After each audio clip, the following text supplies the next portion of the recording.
श्री विद्याय नमः।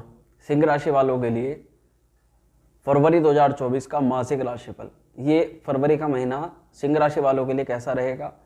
अगर आपके स्वास्थ्य की बात करें, लव रिलेशन की, या विद्यार्थियों के लिए, दाम्पत्य जीवन के लिए, भाग्य के लिए, करियर के लिए, नौकरी, जॉब, व्यवसाय वालों के लिए कैसा है, डिटेल में जानेंगे फरवरी का मासिक राशिफल।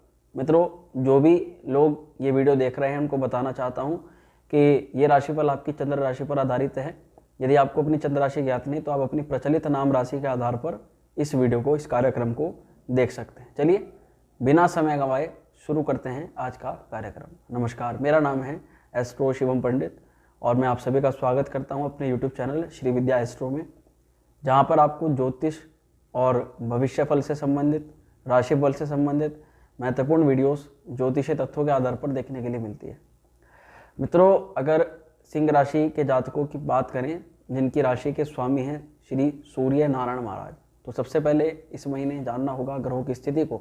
उससे पूर्व मैं आपको कहना चाहता हूं कि जो भी जातक अपनी जन्म कुंडलिका का परामर्श कराना चाहते हैं, जीवन के किसी भी क्षेत्र के बारे में जानना चाहते हैं और किसी भी विपरीत परिस्थिति के बारे में उपाय जानना चाहते हैं, तो वे जरूर अपना ज्योतिषीय, अपना जन्म कुंडली विश्लेषण हमसे करवा सकते हैं। उसके लिए आप वीडियो में दिखाई दे रहे नंबर अथवा डिस्क्रिप्शन से हमसे संपर्क कर सकते हैं। मित्रों, सिंह राशि वाले सभी जातक, जब फरवरी 2024 प्रारंभ होगा तब नवग्रहों की स्थिति आप अपनी वीडियो के अंदर देख सकते हैं। सिंह राशि, आपकी राशि से धन भाव में चंद्रमा और केतु की स्थिति विराजमान रहेगी। वहीं अगर पंचम भाव में देखें तो सिंह, कन्या, तुला, वृश्चिक और धनु, आपके पंचम भाव पर रहेंगे मंगल महाराज और शुक्र महाराज की स्थिति भी इसी भाव में रहेगी। वहीं आपके छठे घर में रहेंगे सूर्य के साथ में बुध और बुधादित्य योग का निर्माण करेंगे। इसी के अलावा आपके अगर सप्तम भाव की बात करें या फिर बात करें शनि महाराज की, तो शनि महाराज की स्थिति आपके राशि से रहेगी सप्तम भाव में, और अष्टम भाव पर रहेंगे राहु महाराज, और नवम भाव पर देवगुरु बृहस्पति का प्रभाव देखा जा रहा है इस महीने। अगर बात करें आपके स्वास्थ्य की, तो पूर्ण रूप से आपका स्वास्थ्य इस महीने कैसा रहेगा? तो स्वास्थ्य के लिए आपकी राशि के मालिक कौन है? श्री सूर्य नारायण महाराज। सूर्य महाराज का जो प्रभाव है वो 13 फरवरी के बाद में सूर्य नारायण कुंभ राशि में, यानी कि आपके सप्तम भाव में चले जाएंगे, तब तक रहेंगे आपके छठे घर के अंदर। अब देखिए, सूर्य जब आपकी राशि के स्वामी है और छठे घर के अंदर है तो छठा भाव रोग भाव होता है।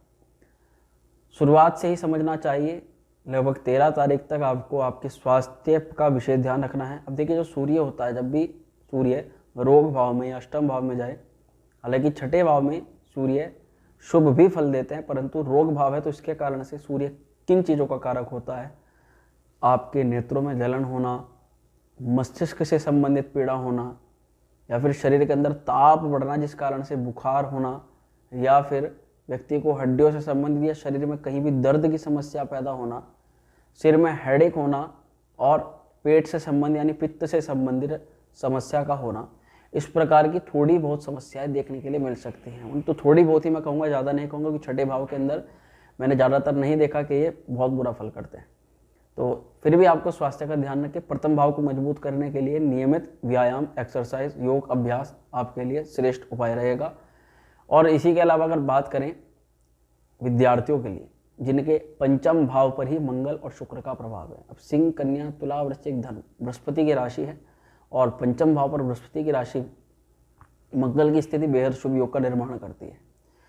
अब मंगल जब भी आपके पंचम भाव पर आते हैं या किसी के भी पंचम भाव पर आते हैं तो व्यक्ति को बल प्राप्त हो जाता है। किस लिए? व्यक्ति की विद्या पूर्ण करने के लिए। अगर आप अपनी पढ़ाई लिखाई को लेकर के ज़्यादा लंबे समय तक तैयारी नहीं कर पा रहे थे, जिस कारण से आपको चीज़ें बहुत याद करने में कठिनाई हो रही थी और आप भूलते जा रहे थे, छात्रों की मैं बात करना चाहता हूँ, तो उन लोगों को चीज़ें याद भी रहेंगी। इस महीने अच्छी तरह से पढ़ाई भी कर सकेंगे और डेडिकेशन के साथ में पढ़ाई कर सकेंगे।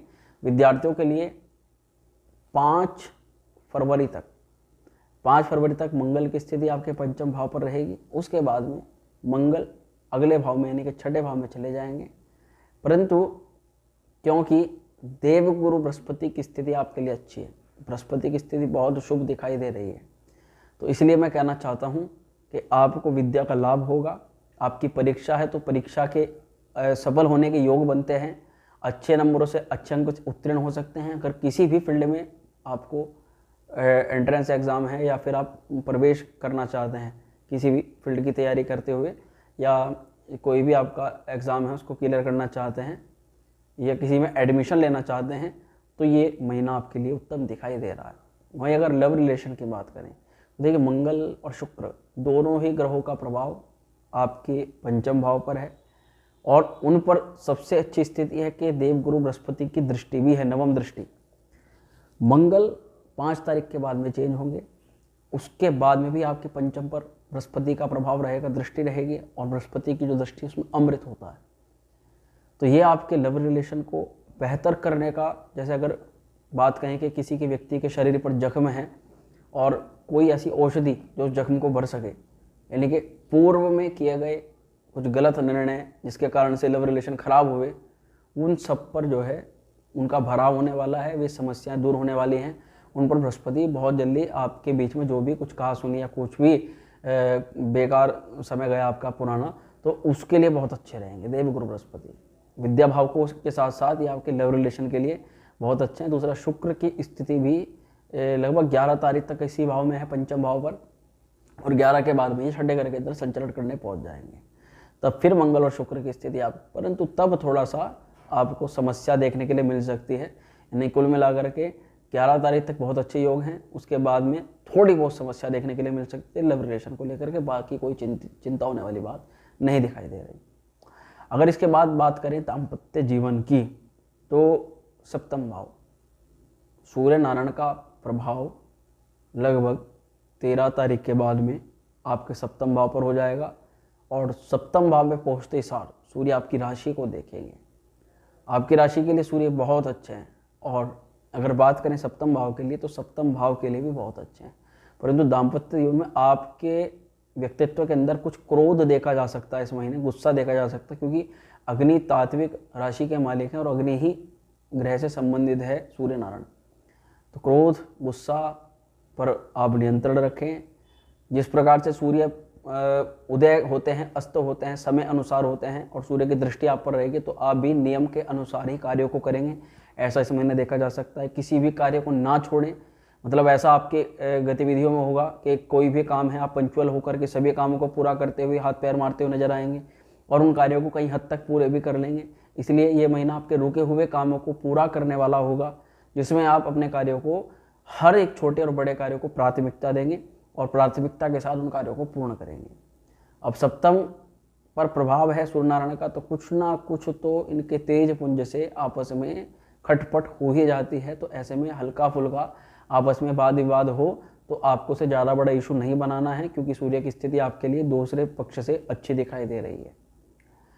वहीं अगर बात करें दाम्पत्य जीवन में बनने वाले मैरिज के योगों की, शादी विवाह का योग क्या है, तो देखिए भाग्य स्थान पर बृहस्पति का प्रभाव और उसका पंचम भाव पर दृष्टि होना, आपकी राशि पर दृष्टि होना, ये मुख्य रूप से दिखाता है कि आपके लिए जो भी जातक अविवाहित हैं उनके लिए कुछ ना कुछ अच्छा प्रस्ताव इस महीने आ सकता है।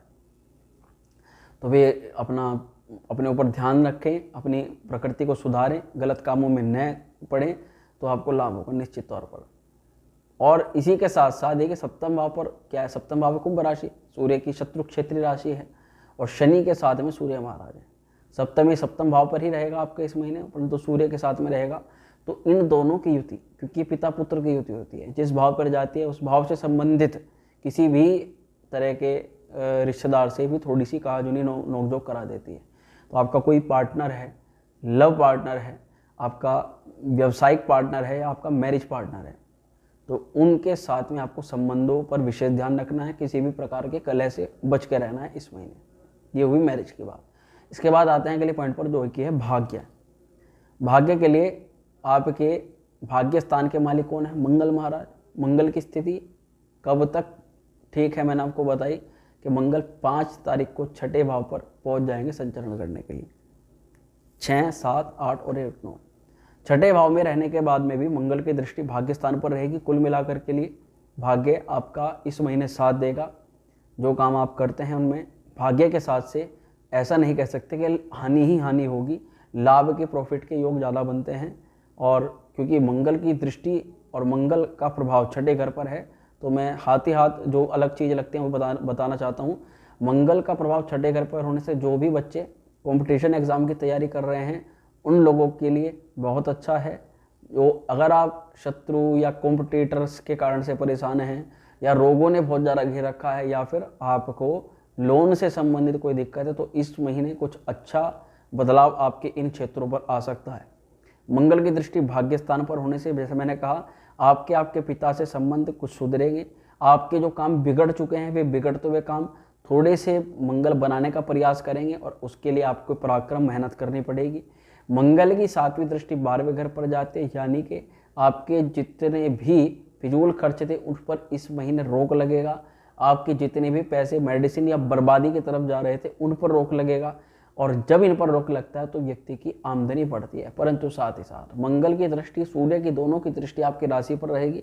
क्रोधी और गुस्सैल स्वभाव से आपको बचना है। मैं बार बार कहना चाहता हूँ, पेट से संबंधित एसिडिक प्रॉब्लम होना या सिर में दर्द या हेडेक होना, ये चीज़ें थोड़ी सी इस महीने देखी जा सकती है। इसलिए चिंता ज़्यादा ना करें, काम पर आप फोकस ध्यान रखें। व्यापारियों के लिए बात करें तो शनि महाराज की स्थिति शश नामक राजयोगों का निर्माण कर देती है, और सप्तम भाव पर सूर्य और शनि का प्रभाव होने से आप इस महीने काम कुछ ज़्यादा ही करेंगे, यानी कि व्यस्तता आपके जीवन में ज़्यादा ही रहेगी। और बात करें सूर्य का प्रभाव होने से कोई बड़ी डील आपकी फाइनल हो सकती है, कोई बड़ा कार्य आप हासिल कर सकते हैं, किसी बड़े काम की शुरुआत कर सकते हैं, ऐसा देखा जा सकता है। इसलिए चिंतित ना हो और पूर्ण रूप से अपने कार्य पर ध्यान रखें। राहु और केतु की स्थिति, राहु तो आपके लिए देखा जा सकता है कि चंद्रमा के साथ में राहु की जो स्थिति है, चंद्रमा और केतु आपके द्वितीय भाव पर है, और राहु आपके अष्टम भाव पर संचरण कर रहे हैं। तो राहु की जो दृष्टि है ये आपके 12वें घर पर भी जाती है, और अष्टम भाव पर राहु का प्रभाव है। तो कहीं ना कहीं आप रिसर्च के फील्ड में अगर हैं तो आपको लाभ हो सकता है। राहु अचानक आपको धन लाभ, क्योंकि 8वां घर जो है वो विपत्तियों का तो है, परंतु साथ ही आकस्मिक मिलने वाले लाभ का भी है। तो ये आपको आकस्मिक कभी कभी धन लाभ करवा सकता है, इस महीने ऐसा देखा जा सकता है। राहु की दृष्टि 12वें घर पर है, तो थोड़ा सा ये, जैसे मैंने कहा कि एक ग्रह धन को कम खर्च करने के लिए कह रहा है, परंतु एक ग्रह धन खर्च करवा सकता है कभी कभी आकस्मिक रूप से। तो उसके लिए आप प्रिपेयर भी रखें, क्योंकि ये जो राहु धन खर्च करवाता है ये व्यक्ति के साथ में कारण ही बना देता है कि धन खर्च करना ही पड़ता है। तो इस चीज़ का ध्यान रखें। तो उपाय के तौर पर आपको एक तो राहु का उपाय करना है। क्या आपको करना है? ओम रम राहवे नमः, बुधवार को या शनिवार की रात्रि में इसका 108 बार जाप करना है। माँ दुर्गा को चतुर्दशी के दिन हलवे और पूरी का भोग लगाना है। इसी के अलावा 8 मुखी रुद्राक्ष को गले में धारण करना है। ये सर्वश्रेष्ठ उपाय रहेगा आपके लिए। बुधवार को गणपति अथर्व शीर्ष का पाठ करना बेहद कल्याणकारी रह सकता है। आशा करता हूँ जो जानकारी मैंने आपको बताई ये आपके काम आएगी, आपको अच्छी लगी होगी, और इसी प्रकार से हमारा सहयोग करते रहें, हमारे साथ बने रहें, क्योंकि हम आगे भी आपके लिए बहुत महत्वपूर्ण जानकारी लेकर के आते रहेंगे। तब तक के लिए स्वस्थ रहिए। माँ श्री विद्या आपका कल्याण करें। ओम श्री विद्या।